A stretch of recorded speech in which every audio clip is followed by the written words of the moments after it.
안녕하세요. 암호화폐 전문 방송 오늘의 코인 시간입니다.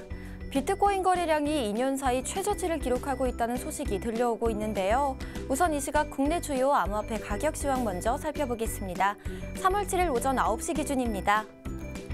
전반적으로 오락가락하는 모습 보였었는데요. 다시 시장의 하락세가 찾아오는 걸까요? 비트코인이 4.84% 내렸지만 여전히 1,200만 원대에 거래가 되고 있고 한편 아이오타가 8.25% 내리면서 가장 큰 하락세 나타내고 있습니다. 이번에는 글로벌 거래량 순위 보시죠. 앞서 말씀드렸듯이 거래량이 2년 사이 최저치를 기록한 가운데 라이트코인이 6,954억 원으로 5위에 오르면서 이번 주 중에는 처음으로 순위권에 올라섰습니다. 다음은 글로벌 암호화폐 시황 분석해 주실 송범선 애널리스트 나오셨습니다.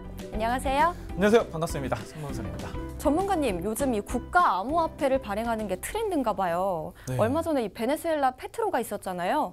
이번에는 캄보디아도 엔타페이라는 국가 자체의 발행 암호화폐를 내겠다고 발표를 했어요. 그렇죠. 이 기업의 암호화폐 발행을 넘어서서 요즘은 이 정부 차원에서도 계속해서 자국들의 암호화폐 발행 소식이 이어오고 있습니다. 네. 지금까지 국가 암호화폐 발행을 언급한 나라 쭉 보시면은 이 러시아, 그리고 베네수엘라, 에스토니아, 스위스, 싱가포르, 그리고 또 이스라엘 등등이 있습니다. 정말 많죠. 많네요. 네, 그렇습니다.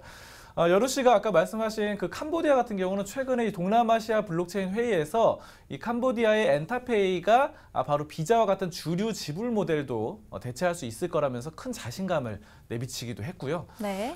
그리고 여기 보시면은 남태평양의 마셜제도 공화국은 바로 소버린이라는 자체 암호화폐를 만들었어요. 자, 네. 그래서 이 법정 화폐로 사용하는 내용을 담은 이 법안을 통과시킨 바가 있습니다.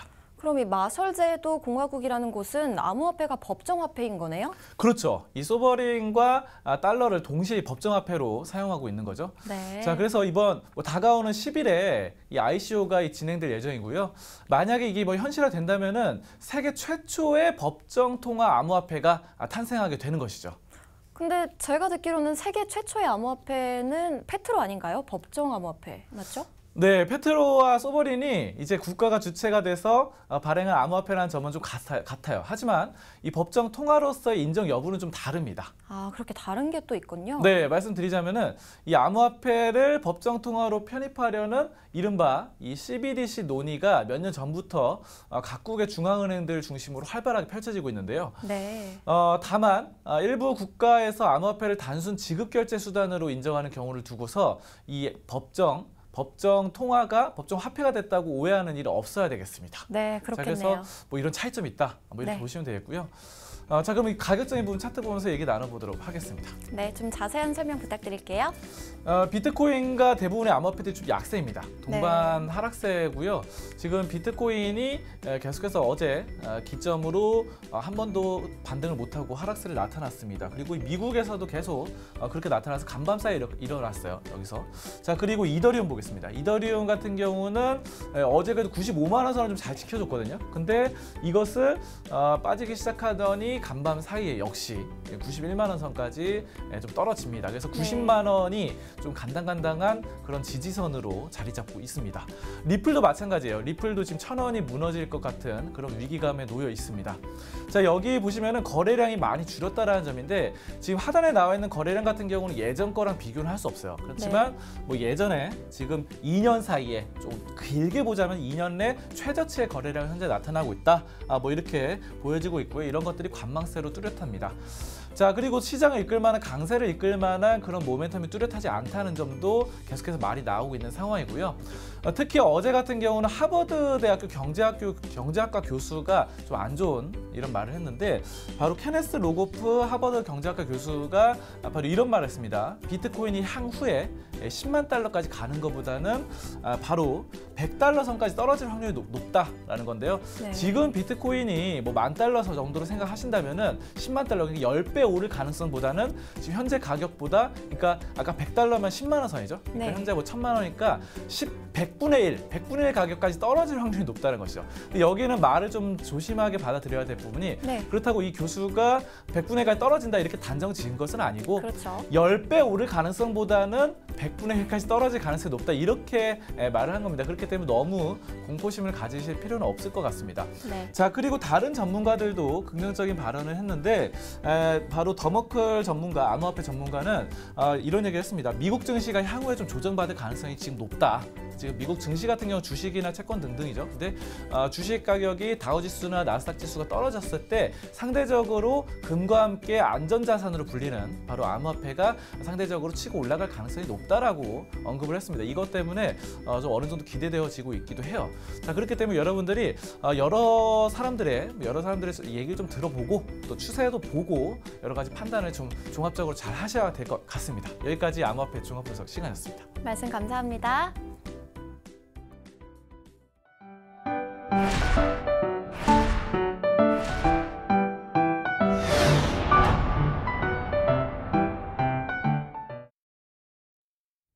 오늘의 코인 날씨입니다. 오늘은 맑은 소식 3개가 준비되어 있습니다. 맑은 소식 보시죠.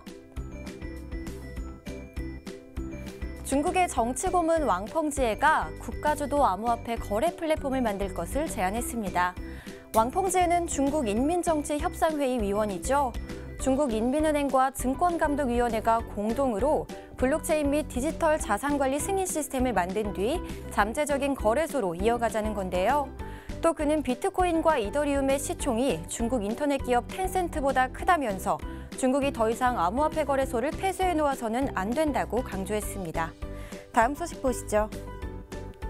일본 소식입니다. 일본을 대표하는 대형 전자상거래 업체 라쿠텐이 자체 암호화폐 발행에 나섭니다. 라쿠텐 코인을 활용해 국경 간의 전자상거래를 활성화하고 우리 돈으로는 10조 원 가까이 고객들에게 제공된 구매 포인트를 자체 코인으로 전환해서 활용할 수 있도록 할 계획인데요. 이 라쿠텐의 CEO 미키타니 히로시는 일본뿐 아니라 해외 고객 확대를 위해서 이 같은 프로젝트를 준비했다고 밝혔습니다. 저도 일본에 있을 때 자주 사용했던 업체인데요. 일본 내에서 큰 영향력이 있는 기업인 만큼 라쿠텐의 뒤를 이어서 암호화폐 발행을 고민하는 기업들이 늘어날 것으로 보이네요. 다음 소식 보시죠.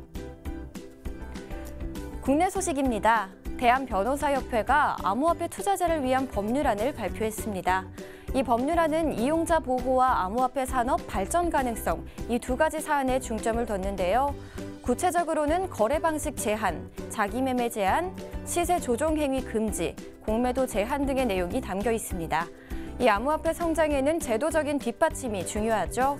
이번 법률안이 탄탄한 암호화폐 시장 구축에 큰 역할을 해줬으면 좋겠습니다. 세계 사전 중 하나인 메리엄 웹스터에 암호화폐 관련 단어가 실렸습니다. 암호화폐, 블록체인, ICO 등 암호화폐 관련 단어들이 신조어에 포함된 것인데요. 사전의 편집장인 에밀리 브루스터는 사전에 새롭게 등재되는 단어들은 사회에 널리 확산돼야 하고 지속 가능해야 하며 또 의미 있게 사용될 수 있어야 한다고 밝혔습니다. 암호화폐, 이 단어가 더 많은 사람들이 사용하기를 오늘의 코인도 응원합니다. 여러분도 함께 응원해 주실 거죠? 지금까지 여러분의 코인 비타민 최연우였습니다.